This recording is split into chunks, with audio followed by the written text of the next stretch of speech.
بسم اللہ الرحمن الرحیم نحمدہ ونصلی ونسلم علی رسولہ الکریم اما بعد وانما تعرف احکام الشرع بمعرفت اقسامہما۔ اچھا جی، اب کتاب اللہ کی جو 20 قسمیں ہیں اور 4 تقسیمات، بلکہ ملا جیون رحمۃ اللہ علیہ نے جو 5 تقسیمات لائی ہیں ان کو یہاں سے شروع کیا جا رہا ہے۔ اچھا، قبل اس کے کہ ہم ان تقسیمات کو شروع کریں، خود ذرا اس کتاب کے اندر آپ نیچے حاشیے میں اتر کر دیکھیے تو شروع فی تقسیمات ہی کے عنوان سے نیچے ایک نقشہ دیا ہوا ہے۔ پہلے ہم اس نقشے کو ذرا تھوڑا سا ملاحظہ کر لیتے ہیں، پھر اس کے بعد کتاب کی طرف ہم چلتے ہیں۔ ٹھیک ہو گیا؟ تقسیمات النظم والمعنی کہتے ہیں نظم اور معنی کی تقسیمات۔ چونکہ یہ کتاب اللہ کی تقسیم ہے اور کتاب اللہ کی تقسیم کس اعتبار سے ہوتی ہے؟ نظم اور معنی کے اعتبار سے ہی ہوتی ہے، کیونکہ قرآن کریم نام ہی نظم اور معنی کا ہے، کہ جیسے کہ آپ نے پچھلے سبق میں پڑھ لیا ہے، نظم اور معنی کو ملا کر قرآن کی تعریف کی جاتی ہے۔ اب اس نظم اور معنی کی تقسیمات یہاں سے ذکر کی جا رہی ہیں۔ آپ دیکھیں، آپ کے سامنے یہاں پر انہوں نے 5 سرکل بنائے ہوئے ہیں، 5 ڈبے بنائے ہوئے ہیں، اور 5 تقسیمات کے انہوں نے نام لکھے ہیں۔ ٹھیک ہو گیا؟ اور یہاں دیکھ لیں، سب سے پہلے آیا ہوا ہے کہ وجوہ النظمی، یہ جو پہلی تقسیم ہے، وجوہ النظمی صیغۃ و لغۃ، کہ نظم کی وجوہ سے مراد آپ لے لیں قسمیں، انواع۔ جو نظم کی لفظ کی جو قسمیں ہیں، کس اعتبار سے؟ بے اعتبار صیغہ اور لغت کے، یعنی نظم کی جو تقسیم ہے، قسمیں ہیں، قرآن کریم کے الفاظ کے جو اقسام ہیں بے اعتبار صیغہ اور لغت کے، وہ 4 قسمیں بنتی ہیں۔ نمبر 1 الخاص، نمبر 2 العام، نمبر 3 المشترک، نمبر 4 المؤول۔ یہ 4 قسمیں، یعنی خاص، عام، مشترک، مؤول، یہ تقسیم اول بن گئی بے اعتبار صیغہ اور لغت کے۔ قرآن کریم کے نظم یعنی الفاظ کے اقسام بے اعتبار صیغہ اور لغت کے۔ اچھا، یہ جو تقسیم ہے پہلی، یہ اس کا تعلق کلمہ سے ہے، کلمہ سے ہے۔ یہ آگے جا کے میں بتاؤں گا کہ 2 تقسیموں کا تعلق کلمہ سے ہے اور 2 کا کلام سے ہے۔ چلیں اس کے بارے میں یہی سن لیں، کہ یہ پھر دوبارہ سے بتا دوں گا کہ اس کا تعلق کلمہ سے کیسے، میں بعد میں بتاتا ہوں۔ دوسری تقسیم آگے آئی ہے وجوہ البیانی بالنظمی۔ کیا مطلب؟ کہ یعنی ظہور معنی اور خفائے معنی کے بیان میں، ظہور معنی اور خفائے معنی کے بیان میں۔ کیا مطلب؟ جو قرآن کریم کا نظم ہے، لفظ ہیں، اس لفظ کے ظہور معنی اور خفائے معنی کے بیان میں، یہ دوسری تقسیم ہے۔ ٹھیک ہو گیا؟ اب اس کی آگے پھر جو ہیں 2 صورتیں بنتی ہیں۔ ظاہر بات ہے، ایک ظہور کے اعتبار سے بنے گی، ایک خفا کے اعتبار سے بنے گی۔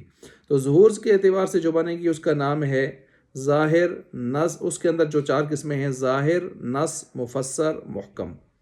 اور خفا کے اعتبار سے جو بنیں گی وہ ہیں خفی، مشکل، مجمل، متشابہ، یہ بن گئیں۔ ٹھیک ہے؟ تو یہ 4 قسمیں اس کی بن گئیں اس لحاظ سے۔ اچھا، تیسری قسم کی طرف جاتے ہیں۔ تیسری قسم آ گئی ہے وجوہ استعمال نظمی، کہ قرآن کریم کے جو نظم اور لفظ ہیں ان کے استعمال کے اعتبار سے جو قسمیں بنتی ہیں، استعمال کی اقسام، تو بے اعتبار استعمال نظم کے، تو وہ 4 ہیں: حقیقت، مجاز، صریح، کنایہ۔ اور چوتھی قسم وہ اطلاع پانے مجتہد کے مراد کلام پر، مراد متکلم، مراد کلام پر اطلاع پانے کہ اس کلام کا مطلب کیا ہے، اس کی مراد کیا ہے۔ تو اس کو انہوں نے بیان کیا وجوہ الوقوفی علی المرادی، اطلاع پانا کس کے اوپر؟ مراد کے اوپر، اس اعتبار سے قسمیں نظم قرآن کی یا معنی قرآن، اس کو چونکہ معنی کے ساتھ بھی انہوں نے شمار کیا ہے کہ یہ معنی کے اعتبار سے تقسیم ہے۔ اچھا، اس کی 4 قسمیں آ جاتی ہیں: استدلال، الاستدلال بعبارت النص، اشارت النص، دلالت النص، اقتضاء النص، 4 قسمیں۔ اچھا، یہ 4 تو تقسیمات پوری ہو گئیں جو ہم نے اصول شاشی میں پڑھی تھی۔ اب انہوں نے ایک 5ویں تقسیم لائی ہے، تقسیم الخامس، یشمل التقسیمات الاربعۃ الاولی، کہ پانچویں جو تقسیمیں ہیں وہ شامل ہے ان چاروں تقسیمات کو جو پہلے گزر چکی ہیں، چاروں پہلی تقسیمات ان کو شامل ہیں، وہ 4 قسمیں اس کی بن جاتی ہیں، اور وہ چاروں قسمیں ان چاروں جو بڑی تقسیمات ہیں ہم نے پڑھی ہیں، ان چاروں کے ساتھ وہ ان کا تعلق ہے، لہٰذا ہم انہی کے ساتھ ضرب دیں گے، تو پھر اس لحاظ سے یہ اس کی جو ہے یوں سمجھیں کہ 80 قسمیں بن جائیں گی، کیونکہ وہ 20 ہے نا، تو یہ 4 آخری جو پانچویں تقسیم ہے اس میں 4 قسموں کو ان 20 اقسام کے ساتھ ضرب دیں گے۔ 20 اقسام کون سی ہیں؟ وہی ابھی جو ہم نے پڑھی، خاص، عام، مشترک، معول اور ظاہر، نص، مفسر، محکم، خفی، مشکل، مجمل، متشابہ، کیا کہتے ہیں اس کو، حقیقت، مجاز، صریح، کنایہ، عبارت النص، اشارت النص، دلالت النص، اقتضاء النص، یہ 20 بن جاتی ہیں۔ اب ان 20 کے ساتھ اگر آپ ضرب دیں اس پانچویں تقسیم کی 4 قسموں کو، تو ظاہر بات ہے 20 ضرب 4 80 قسمیں بن جائیں گی، اس طرح 80 صورتیں۔ اچھا، وہ 4 کون سی ہیں جو پانچویں تقسیم میں آتی ہیں؟ ان کو سنیے۔ معرفت مواضعها ای مأخذ اشتقاق هذه الاقسام، کہ کیا مطلب؟ ان اقسام کے اشتقاق کا جو ماخذ ہے اس کو پہچاننا، ٹھیک ہے، ماخذ ہے، یوں سمجھیں ان 20 قسموں کے لغوی تعارف کو معلوم کرنا، لغوی مفہوم معلوم کرنا، لغوی تعارف، بس یہ خلاصہ ہے، یہ جو میں لفظ استعمال کر رہا ہوں، لغوی تعارف، لغت کے اعتبار سے ان قسموں کو کیا کہتے ہیں، یہ پہلی قسم بنے گی۔ دوسری قسم اس میں جو تقسیم خامس میں بنے گی، معرفت معانیہا ای المفہومات الاصطلاحیہ۔ آپ سمجھ گئے ہوں گے، جب پہلی قسم اس کی بنتی ہے کہ لغت کے اعتبار سے تعارف کیا جائے، تو دوسری قسم خود بخود بن جائے گی اصطلاح کے اعتبار سے ان کا مفہوم واضح کیا جائے، ان 20 قسموں کا۔ تیسری قسم بنے گی معرفت ترتیبہا ایہا یقدم عند التعارض، کہ یہ جو 20 اقسام ہیں جب یہ آپس میں ٹکراؤ کھائیں گی کسی جگہ پر اور مقابلے میں آئیں گی، تو ان میں کس کو کس کے اوپر مقدم کریں گے، ترجیح دیں گے، ٹھیک ہے، اقویٰ کون ہوگا، اضعف کون ہوگا، ٹھیک ہے، ارجح کون ہوگا، راجح کون ہوگا، مرجوح کون ہوگا، اس چیز کو معلوم کرنا۔ تو ظاہر بات ہے 20 قسموں کے ساتھ ان کا تعلق ہوگا۔ چوتھی جو یہاں آئی ہے، قسم آئی ہے، وہ ہے معرفت احکامہا، اس کے احکام کی معرفت حاصل کرنا۔ ایہا مطلب یہ ہے کہ ایہا قطعی و ایہا ظنی و ایہا متوقف فیہ، کون سا ان میں قطعی ہے، یقینی، کون سا ان میں ظنی ہے، ظن غالب والا، گمان غالب والا، و ایہا متوقف علیہ، اور کون سا ایسا ہے کہ جس کے اوپر کیا جائے، توقف کیا جائے، ٹھیک ہے۔ تو متوقف کون سی ہے اس میں، یا متوقف فیہ کون سا ہے جس کے اندر توقف کیا جائے، تو یہ 3 قسمیں اس میں بن جائیں گی، تو یہ ٹوٹل 4 ہو گئیں جی۔ تو ان چاروں کو ہم وہاں پر، یعنی مطلب یہ ہے کہ بے اعتبار استدلال کے قوی ہے، ضعیف ہے، یا مسکوت عنہ ہے، یہ چوتھی میں آ جاتا ہے۔ تو بہرحال یہ 4 بن گئیں، ان 4 کو ہم ضرب دیتے ہیں ان 20 قسموں کے ساتھ، تو 80 ٹوٹل صورتیں ہمارے پاس بن جاتی ہیں۔ یہ تو میں نے نقشہ واضح کیا، آپ کتاب کھول کے نقشے کو آپ دیکھ سکتے ہیں، صفحہ نمبر 21 کے اوپر موجود ہے۔ اب میں تھوڑی اس کی مثال دے کے بات کو واضح کرتا ہوں، پھر میں کتاب کی طرف چلتا ہوں۔ سب سے پہلے انہوں نے کہا ہے خاص، عام، مشترک، معول۔ ہم ہر ایک کی تفسیر تو اندر پڑھیں گے، لیکن تھوڑا سا ایک مثال سے ہم ان کو تھوڑا سا واضح کر لیتے ہیں۔ خاص کی مثال مثلا ثلاثۃ قروء، 3 قروء۔ اب یہ 3 ثلاثہ کا جو لفظ ہے یہ خاص ہے۔ اب جب آپ قروء کو اس کی تشریح کریں گے کہ اس سے مراد حیض ہے یا طہر ہے، تو آپ کو ثلاثہ کا جو مدلول ہے 3، اس کو قائم رکھنا ہے، نہ یہ 2.5 پونے 3 ہو، نہ یہ 3.25 3.5 پونے 4 ہو۔ تو یہ ثلاثہ کا جو لفظ ہے، عدد جو ہے یہ خاص ہے، تو یہ خاص، یہ امام شافعی کے رحمۃ اللہ علیہ کے ساتھ جو ہماری اختلاف ہے اس معاملے میں، خیر وہ آگے تفصیل میں آئے گا۔ العام، عام کی مثال لے لیں، ومن دخلہ کان آمنا، جو بھی داخل ہو گیا بیت اللہ میں اس کو امن ہے، جو بھی، ومن دخلہ، من، لفظ من جو ہے یہ عام ہے، جو بھی داخل ہو گیا، تو ہم یہی کہتے ہیں جو بھی داخل ہو گیا اس کو امن دیا جائے گا۔ من عام ہے، چونکہ من ویسے بھی عام ہوتے ہیں موصولہ، اگرچہ لفظ خاص ہوں جو بھی ہوں، لیکن عام مفہوم ان کا عام ہوتا ہے۔ والمشترک، مشترک کی مثال آپ لے لیں، قروء، لفظ قرء ان کی جمع ہے، یہ حیض کے معنی میں بھی آتا ہے، طہر کا بھی، کس معنی میں لیں؟ ہم احناف حیض کے معنی میں لیتے ہیں، امام شافعی جو ہیں اس کو طہر کے معنی میں لیتے ہیں، مشترک ہے۔ مؤول کہتے ہیں کہ وہ جو مشترک کے اندر کئی معانی کا احتمال ہوتا ہے، ان میں سے ایک معنی کو لے لیں دلائل کی روح سے، باقیوں کو چھوڑ دیں اور ایک کو ترجیح دے دیں، تو گویا آپ نے ایک کی تعویل کر لی، تو تعویل کیا ہوا معنی جو ہوتا ہے اس کو کہتے ہیں مؤول۔ جس طرح کہ ہم قروء کے اندر حیض لے کر اس کو مؤول بنا دیتے ہیں، امام شافعی رحمۃ اللہ علیہ طہر لے کر اس کو مؤول بنا دیتے ہیں۔ اچھا آگے چلیے جی، آگے ہے کہ ظاہر نص مفسر محکم، ظاہر نص مفسر محکم۔ ظاہر نص مفسر محکم کو جب ہم اس حوالے سے دیکھتے ہیں، مثلا قرآن کریم میں ہے فَانْكِحُوا مَا طَابَ لَكُم مِّنَ النِّسَاء، نکاح کرو وہ جو تمہیں خوش لگیں عورتوں میں سے، مثنیٰ و ثلاث و رباع، دو دو تین تین چار چار۔ اب یہاں پر اباحت نکاح یعنی نکاح کے مباح ہونے کو بیان کرنا، یہ ظاہر ہے اس میں، یعنی کلام کے ظاہر سے کیا معلوم ہو رہا ہے یہاں سے کہ نکاح کرنا وہ مباح ہے۔ لیکن مثنیٰ و ثلاث و رباع یہ جو عدد بتایا جا رہا ہے، دو دو تین تین تین چار چار، تو عدد کا پتہ چلنا، عدد کا بیان کرنا یہاں پر نص ہے۔ تو گویا کلام اسی کام کے لیے چلائی گئی ہے کہ یہ بتانے کے لیے کہ ایک مرد اگر اپنے ضرورت کے تحت دو دو تین تین چار چار شادی کرتا ہے تو اس کے لیے یہ گنجائش دے دی گئی ہے۔ اچھا، تو ظاہر ہے نکاح کے مباح ہونے میں یہ عبارت، یہ آیت مباح ہونے میں، جائز ہونے، مباح ہونے میں، اور عورتوں کے بیویوں کے تعداد کے حوالے سے یہ یہاں پر کیا بنتا ہے، وہ نص بنتا ہے۔ ٹھیک ہو گیا، ظاہر نص کو میں نے کلیئر کیا۔ آگے ہے مفسر محکم، مثلا قاتل المشرکین، قتال کرو تم کسے، مشرکین سے۔ اب ہو سکتا ہے کوئی یہ کہے کہ بعض مشرکین سے قتال کرنا ہے، سب سے نہیں کرنا، تو آگے سے قرآن کریم نے کہا کافتن، قاتل المشرکین کافتن، سب سے کرنا ہے، تو یہ بعض سے کرنا ہے، قاتل المشرکین یہ مجمل ہے، اور کافتن یہ اس کا کے لیے وہ آگے محکم ہے، مفسر ہے، وہ پہلا کیا ہے، مفسر ہے، یعنی قاتل المشرکین شاید بعض کفار کو، مشرکین کو قتل کرنا ہے، تو مفسر ہو گیا، اور آگے کافہ کا لفظ ہے، اس نے کہا نہیں سب کو، تو وہ سوال یا وہ شک شبہ یا احتمال ختم کر دیا، تو محکم ہو گیا۔ محکم مضبوط چیز کو کہتے ہیں، پکی چیز کو، تو گویا اس نے محکم کر دیا بات کو۔ اور مفسر ایسا کہ جس کی تفسیر کی جائے، تو ظاہر بات ہے تفسیر کی ضرورت تو تھی کہ مشرکین بعض مارنے ہیں یا سب مارنے ہیں۔ اچھا، فسجد الملائکۃ کلھم اجمعون، بس سجدہ کیا فرشتوں نے آدم علیہ السلام کو۔ اب یہ مفسر ہے، احتمال تھا کہ شاید سب نے نہ کیا ہو، تو کلھم نے بتایا سب نے کیا ہے، پھر احتمال تھا کہ شاید اکٹھا نے کیا ہو، شفٹوں میں کیا ہو، تو اجمعون نے کہا نہیں اکٹھا ہی کیا ہے، تو یہ کلھم اجمعون نے آ کے محکم کر دیا ہے، ورنہ یہ دونوں نہ آتے تو پیچھے مفسر تھا، تفسیر اس کی ضرورت تھی کہ آیا سب نے کیا ہے، اکٹھا کیا ہے نہیں کیا، یہ باتیں ہو رہی تھیں۔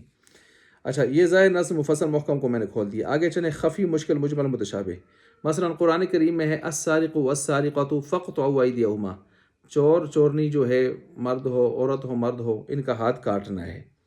اب یہ آیت جو آئی ہے یہ چور کا ہاتھ کاٹنے میں تو بالکل ظاہر ہے کہ اس کا ہاتھ کاٹنا ہے، ٹھیک ہے، لیکن اب کوئی کہے کفن چور، جس نے کفن چرایا ہے کسی سے، کیا اس کا ہاتھ کاٹیں گے نہیں کاٹیں گے، تو اس کے حق میں یہ خفی ہے، پوشیدہ ہے۔ کیوں پوشیدہ ہے؟ چوری اور اس میں بڑا فرق آ رہا ہے۔ مثلا ایک فرق یہ ہے کہ چوری کسی آدمی سے کی جاتی ہے، عام طور پر وہ مالک ہوتا ہے اور ایک حفاظت والی جگہ سے وہ اس کو اٹھایا جاتا ہے وغیرہ وغیرہ، جبکہ کفن آدمی جس سے چراتا ہے وہ میت اپنے کفن کا مالک نہیں ہوتا، اور نہ ہی وہ حفاظت کی کوئی جگہ ہوتی ہے، تو اس لیے ایک پوشیدگی تو پائی گئی یہاں پر، ٹھیک ہے۔ اچھا، یہ خفی ہو گیا، خفی کی مثال ہوگی کفن چور، اس سرقہ، حد سرقہ کے حوالے سے۔ اچھا، اسی طرح آگے خفی کی مثال میں نے دے دی، اب مشکل کی مثال لے لیں، فَأْتُوا حَرْثَكُمْ أَنَّا شِئْتُمْ، تم آؤ اپنی بیویوں کے پاس کہ وہ أَنَّا شِئْتُمْ، تمہاری کھیتی ہیں وہ جہاں سے چاہو۔ اب أَنَّا شِئْتُمْ جو لفظ ہے یہ من أَيْنَ کے معنی میں بھی آتا ہے اور کیفہ کے معنی بھی۔ کیفہ کا مطلب تو احوال کو بتانا ہوگا، جس حالت میں تم آ سکتے ہو۔ من اینہ کا مطلب جس جہت سے، جس مکان سے آؤ، اس سے تو پھر معاذ اللہ بدفعلی ثابت بھی ہو رہی ہے پھر اس حساب سے، ٹھیک ہے۔ تو اب یہ کون سا معنی لیں؟ تو مشکل میں پڑ گیا آدمی، کیونکہ انا شئتم یہ دونوں معنوں کے لیے آتا ہوتا ہے۔ لیکن پھر آگے دلائل پر ہم نے جب غور کیا، دیگر نصوص پر، تو اس سے پتہ چلا کہ اس میں کیفہ کے معنی میں ہم لے سکتے ہیں، کیفہ ما شئتم، جیسے تم چاہو گے۔ انا کو پہلے معنی میں نہیں لے سکتے من اینہ، کہ اس سے جس جگہ سے، جس جگہ میں آؤ، اس طرح نہیں کر سکتے، کیونکہ وہاں حرث لکم کا لفظ بھی بتاتا ہے کہ حرث کھیتی کو کہتے ہیں، کھیتی پیدا ہونے کی، جہاں سے کوئی چیز پیدا ہو۔ فرض کی نفی ہو گئی، محل فرض کی، گندگی کی جگہ، اس کی نفی ہو گئی۔ اچھا جی، یہ میں نے مثال دے دی کس کی جی؟ مشکل کی۔ اب آگے رہ گیا جی اس حوالے سے مجمل، ٹھیک ہے۔ اقیم الصلاۃ، تو صلاح تو دعا کو کہتے ہیں، دعا کے معنی میں استعمال ہوتا ہے لغت کے اعتبار سے، تو مجمل تھا کہ نماز قائم، اللہ نے فرمایا صلاح قائم کرو، کیا مطلب؟ دعا قائم کریں، دعا کرتے رہیں، تو مجمل تھا۔ لیکن اس کی تفسیر آپ علیہ الصلوۃ والسلام نے اپنے افعال اور اقوال سے کر دی کہ اس سے مراد صرف دعا نہیں ہے، بلکہ اس سے مراد ایک خاص قسم کے ارکان مخصوصہ والی عبادت ہے، جس کو آپ علیہ السلام نے اس کی تفسیر کر دی، مفسر بنا دیا اس کو، ٹھیک ہو گیا۔ اس کے بعد ایک متشابہ ہے نا، مجمل کے بعد متشابہ۔ متشابہ کا مطلب جس کا حل نکالا نہیں جا سکتا، حل مشکل ہو جاتا ہے اس کا۔ اب حل کیسے مشکل ہو جاتا ہے؟ اس لیے کہ متشابہ کی دو قسمیں بنتی ہیں۔ ایک متشابہ کی وہ قسم ہے کہ جس میں ہمیں معنی اور مفہوم دونوں معلوم نہیں ہیں، مثلا حروف مقطعات صورتوں کے شروع میں جو آتے ہیں، ان کا معنی مفہوم بھی معلوم نہیں ہے، مراد بھی معلوم نہیں ہے، ہمیں کچھ پتہ نہیں ہے۔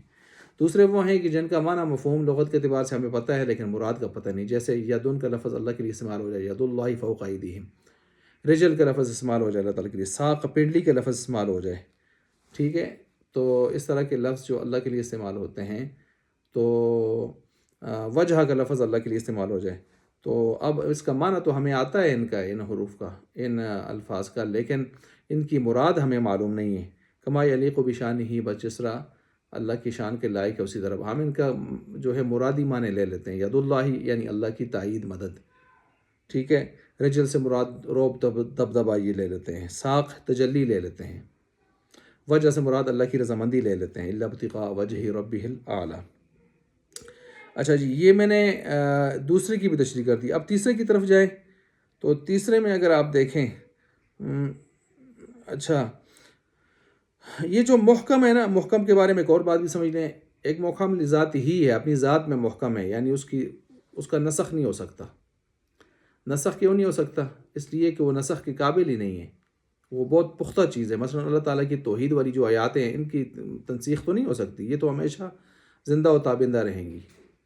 تو اس کو کہتے ہیں محکم لعینہ لذاتہ۔ ایک محکم لغیرہ ہی ہے کہ جس کی تنسیخ ہو سکتی تھی، لیکن آپ علیہ الصلوۃ والسلام کی وفات کے بعد اب وہ تنسیخ محال ہو گئی، ایسے احکام۔ تو گویا آپ علیہ السلام کی وفات کے بعد یا آپ کی وفات کی وجہ سے وہ اب منسوخ نہیں ہو سکتی، محکم ہو گئی، تو اس کو محکم لغیرہ ہی کہتے ہیں۔ اچھا جی، آگے چلیے، آگے تیسری تقسیم کی طرف ہم پڑھتے ہیں۔ تو حقیقت مجاز شریک نہ ہے۔ حقیقت کوئی لفظ اپنے جس معنی کے لیے وضع کیا گیا اسی میں استعمال ہو، جیسے لفظ اسد، اس کو ہم استعمال کریں اس درندہ خاص کے لیے جو جس کو شعر ہم کہتے ہیں، تو حقیقت ہے۔ اور اگر اس کو استعمال کریں کسی مرد کے لیے جو مرد ہے، رجل شجاع ہے، بہادر آدمی ہے، تو یہ مجازاً استعمال ہوگا۔ اچھا، صریح کی مثال لے لیں۔ مثلا کوئی آدمی اپنی بیوی کو کہتا ہے انت طالق، تجھے طلاق ہے، تو یہ صریح طلاق ہے۔ اور اگر کوئی اپنی بیوی کو کہتا ہے تو میری ماں کی ہی طرح ہے، تو اس سے پوچھا جائے گا بھائی ماں کی طرح ہے کا کیا مطلب ہے؟ آیا سے طلاق بین مراد لیتا ہے، آیا سے زہار مراد لیتا ہے، آیا اس سے مراد وہ کچھ بھی نہیں لیتا، یا آیا اس سے مراد لیتا ہے عظمت میں، یا اس میں حرمت میں، عظمت میں، کہ جس طرح ماں جو ہے وہ تیرے ہاں قابل احترام ہے، تو بیوی کی تیرے ہاں قابل احترام ہے۔ تو دیکھیں یہ جو مرادیں ہم معلوم کر رہے ہیں متکلم سے، تو ایک کنایہ ہے نا، کنایہ پوشیدہ کو کہتے ہیں، اس نے جملہ پوشیدہ بول لی ہے، تو کنایہ ہو گیا۔ اچھا آگے چلیں جی چوتھی تقسیم کی طرف۔ چوتھی تقسیم کی طرف ہم بڑھتے ہیں، تو اس میں آتا ہے استدلال کرنا، عبارت النص سے، اشارت النص سے وغیرہ۔ عبارت النص سے استدلال کرنا، اس کی مثال ہے قرآن کریم میں ہے وَعَلَى الْمَوْلُودِ لَهُ رِزْقُهُنَّ وَكِسْوَتُهُنَّ بِالْمَعْرُوفِ۔ یہ جو میں ابھی یہ نقشہ آپ کے سامنے مثالوں سے کھول رہا ہوں نا، یہ آپ کو بہت کام آئے گا، خیال اس کو ذرا آپ خیال سے توجہ سے نوٹ کریں، سنیں، انشاءاللہ یہ آپ کو کام آئے گا۔ ٹھیک ہے، اور یہی اگر ان میں سے سوال آگے ٹھیک ہے، باقی ذہنی چیزیں تو اندر بہت بیان ہوں گی، لیکن یہ موٹی موٹی بحث ہے کتاب اللہ کی 20 قسموں کی. میں ایک ایک مثال کے ساتھ ان قسموں کو واضح کر رہا ہوں. یہ بہت خاص ویڈیو ہے، اس کو ذرا آپ نے توجہ سے سننا ہے، بار بار نوٹ کرنا ہے. وعلی المولود لہ رزقہن، اور وہ جو جس کے لیے بچہ ہے جس کا بچہ ہے، رزقہن، اس کا جتنا رزق ہے، اس کی پوشاک ہے، اس کا جو لباس ہے، وہ سارا کا سارا کس کے پر ہے؟ وعلی المولود لہن، جس کے لیے وہ پیدا کیا گیا ہے، جس کے لیے وہ جنا گیا ہے، یعنی باپ کے اوپر ہوگا ان کا روزینہ، ان کا پوشاک وغیرہ جو کچھ بھی خرچ اخراجات ہیں وہ باپ کے اوپر ہوں گے. اب دیکھیں یہ جو قرآن کریم کی آیت ہے یہ عبارت النص ہے خرچے میں، کہ خرچہ کس کے اوپر ہوگا؟ باپ کے اوپر ہوگا. یہ عبارت النص ہے، عبارت چلائی اس کام کے لیے گئی ہے کہ خرچہ بتانا ہے کہ خرچہ باپ کے اوپر ہوگا. اچھا، اور اشارت النص سے یہ پتہ چلتا ہے کہ نسب جو ہوگا وہ باپوں کی طرف، آبا کی طرف، باپ کی طرف سے چلے گا. اب وہ کیسے چل رہا ہے؟ اشارہ سے کیسے پتہ چل رہا ہے؟ وعلی المولود لہ، اور خرچہ ان پر جس کے لیے جنا گیا اس بچے کو. تو مطلب جس کے لیے جنا گیا وہ اس خاندان کی طرف منسوب کیا جا رہا ہے. کس کی طرف؟ باپ کی طرف. باپ کے واسطے سے اس کے خاندان کی طرف منسوب کیا جا رہا ہے. گویا اس کے نسب بھی اسی باپ کے خاندان کی طرف سے چلے گا، باپ کی طرف سے چلے گا. یہ اشارۃ النص سے معلوم ہو رہا ہے. اچھا جی، اب رہ گیا جی دلالۃ النص. دلالۃ النص یہ ایک لغوی مفہوم سے ہم معلوم کرتے ہیں. مثلاً ولا تقل لہما اف، ماں باپ کو اف تک نہ کہو. تو اس کا یہ مطلب تو نہیں اف نہ کہو، باقی جو چاہو کرتے پھرو. تو ولا تقل لہما اف کا مطلب ہے اف کلمہ اذا. اگر اس اف کہنے سے بھی ان کو تکلیف ہوتی ہے تو یہ بھی مت کہو. چہ جائے کہ اس سے کوئی اوپر درجے کا اذیت والا کام کرنا، وہ تو بالکل ہی منع ہے بطریق اولا. اچھا، اب اس میں اقتضاء النص. اقتضاء النص کا مطلب ہوتا ہے کہ نص کے اندر کوئی اشکال ایسا آ رہا ہے کہ بھائی بات پوری نہیں ہو رہی، ادھوری ہے، تو محذوف عبارت نکال کر آپ بات کو پوری کرتے ہیں. اگر نہ نکالیں گے تو شرعاً یا عرفاً جو ہے، شرعاً یا عقلاً، وہ کلام کیا ہوتا ہے؟ باطل ہوتا ہے. وہ کلام کیا ہوتا ہے؟ باطل ہوتا ہے. اس وجہ سے مثلاً عقلاً کی مثال ہے واسأل القاریہ، اور پوچھو بستی سے. اب بستی سے کیسے پوچھیں؟ بستی تو ایک غیر زیرو چیز ہے، تو یہاں پر لازماً نکالنا پڑے گا واسأل اہل القریہ، پوچھو بستی والوں سے، اہل. ورنہ عقلاً یہ کلام ٹھیک نہیں بنتا. عقلاً. شرعاً کی مثال لے لے. مثلاً ایک آدمی کہتا ہے میری بیوی کو جا کے طلاق دو، تو دوسرا کیسے جا کے طلاق دے؟ بیوی اس کی ہے. تو محذوف عبارت ہے.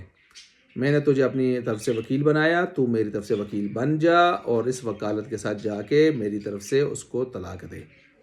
یہ پوری عبارت. اسی طرح ایک آدمی کہتا ہے تو میرے غلام کو آزاد کر، اس میں بھی ایسی عبارت ہم نکالیں گے، تو میری طرف سے وکیل بن جا فلاں فلاں. تو کیونکہ شرعی اعتبار سے اس کے کلام کو اس طرح ٹھیک کیا جائے گا اس لحاظ سے. اچھا جی، یہ میں نے چاروں تقسیمات آپ کے سامنے، ہر ایک قسم 20 قسموں میں سے، ہر ایک قسم کی 20 قسموں میں سے میں نے ایک ایک مثال دے کے کھول دیا، آپ کے سامنے واضح کر دیا ہے. ٹھیک ہے، اگر آپ اس ویڈیو کو بھی توجہ سے سنیں تو انشاءاللہ آپ کی 20 تقسیمات کم از کم آپ کو کچھ نہ کچھ اس کا سمجھ آ جائے گا، اور آپ آگے چلنے کے اور آگے مزید اس کی تفصیلات کو سمجھنے پر انشاءاللہ قادر ہو جائیں گے. پانچویں جو تقسیم انہوں نے ملا جیون نے یہاں پر بنا دی ہے نا، کہ جو ان چاروں کو شامل ہے اور 80 صورتیں قسمیں بنا لیتے ہیں. ان میں پہلی جو میں نے عرض کیا تھا نا، مأخذ و اشتقاق هذه الاقسام، ماخذ نکالنا. تو وہ کہتے ہیں مثلاً خاص ہے تو خصوص سے بنا ہے، خصوص اس کا وہاں سے ماخذ نکالا، اس ماخذ سے، اور اشتقاقی ماخذ ہے اس سے نکلا ہے. ٹھیک ہے، اور عام ہے تو عموم سے نکلا ہے، مشترک ہے تو اشتراک سے نکلا ہے. اور یہ لغوی مفہوم واضح کیا انہوں نے. اور جو اصطلاحی مفہوم ہے وہ تو ہر ایک کی ساتھ آپ دیکھیں گے خاص کا اپنا آئے گا، وضع لمعن الانفراد آئے گا، اور دوسرے میں جو ہے علی سبیل العموم و شمول آئے گا، علی سبیل البدلیت آئے گا مشترک میں. اس طرح کی اپنی اپنی جو اصطلاحی تعریفیں ہوں گی وہ اس کے اندر آئیں گی. اچھا، تیسری جو چیز ہے اقوا اضاف، کہ اگر ان میں ٹکراؤ ہو گیا تو کون ان میں ظاہر نص میں ٹکراؤ ہو گیا تو کس کو ترجیح دیں گے؟ نص کو دیں گے. نص ہر اوپر والا جو ہے وہ نیچے والے سے زیادہ تگڑا ہوتا ہے، تو نص کو ترجیح دیں گے ہم. ٹھیک ہے، وہ اقوا ہو جائے گا، اور اس کے مقابلے میں دوسرا اضعف ہو جائے گا، ادنا ہو جائے گا. اچھا، چوتھی جو چیز ہے وہ یہ ہے کون سا قطعی ہے کون سا ظنی ہے فلاں، ٹھیک ہے. تو کون سا قطعی ہے کون سا ظنی ہے اس چیز کو بیان. اب ظاہر بات ہے خاص کیا ہے وہ قطعی ہے، اور عام مخصوص عنہ البعض یا منہ البعض وہ کیا ہے ظنی ہے. اور جو متشابہ ہے وہ کیا ہے وہ متوقف علیہ یعنی موقوف علیہ. اس کے اندر کیا کیا جائے گا توقف کیا جائے، متوقف علیہ اس کے اندر توقف کیا جائے گا. تو یہ بہرحال میں نے تقسیمات جو ہیں وہ 5 تقسیمات یعنی تقسیمات خمسہ وہ آپ کے سامنے، ان میں سے ہر ایک کی جو قسم ہے میں نے اس کی ایک ایک مثال دے کے پوری تفصیل سے آپ کے سامنے واضح کر دیا. اب اگلی ویڈیو میں عبارت کی طرف جا رہا ہوں.